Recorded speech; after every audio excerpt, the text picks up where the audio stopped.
Hello, Ariel and David. So this parsha has a lot of signs and symbols in it. The first one is the staff that turns into a snake.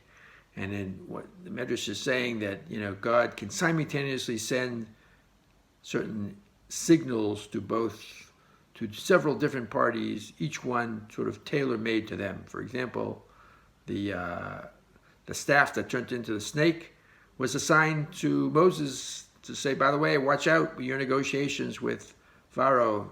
He's like a snake. He's going to be treacherous. And of course he was.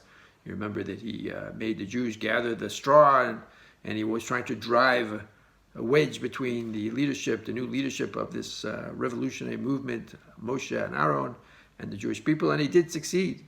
At the same time, after all the drama of the snakes and turning it back into the staff of Aaron ate the staffs of all the Egyptians, dozens of staffs, and it remained a thin little staff, didn't show any bulge like a snake when he eats, and you see a big bulge in the middle of its stomach. And that sent the shivers down the spine of Pharaoh, because that was a signal to him. Why was that a signal to him? I think it's because his dream, and the most scary part of his dream, was the skinny cows eating the fat cows. It was so bizarre that he knew he had to get that dream interpreted, and I think this was reminiscent of it. You got this staff that stayed a thin staff after eating dozens of staffs, and in fact, according to Midrash, he even admitted, he said, I bet you could tell that staff to consume me and my throne, and it would. So he got the message, but of course, he seems to have quickly forgot the message. What's even more poignant and more emotional is the messages that came from the plagues.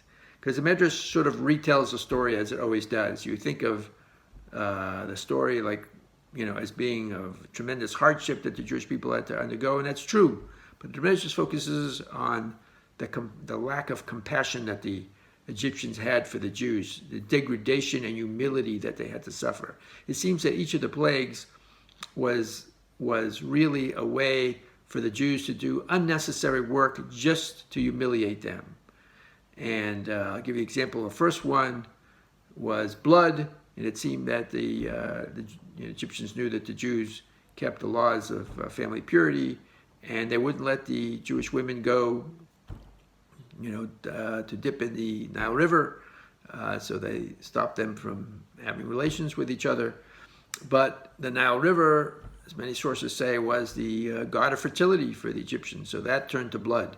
Again, they were trying to humiliate and cause this pain to the Jewish families, and so their whole lives were upside down. They couldn't bathe, they couldn't drink, they couldn't wash their clothes, and their God, their great, powerful God, was turned to blood.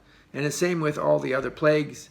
There were unnecessary chores that they made them do, and each one was punished with a plague. What a beautiful thing is that there's a parish called Chassam Sofer who says that the reason that Yitro, Moshe's father-in-law, converted to Judaism because he was so impressed with how these targeted plagues forced the Egyptians to confront each act of humiliation that they did.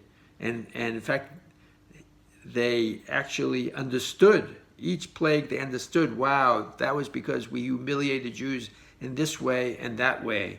And it gave them a chance to grow from the pain of the plague, and to repent, and perhaps to realize, how terrible their act was, and maybe even to realize what a difference the God of the Jewish people was between other gods, that God, targets punishments in order to facilitate growth.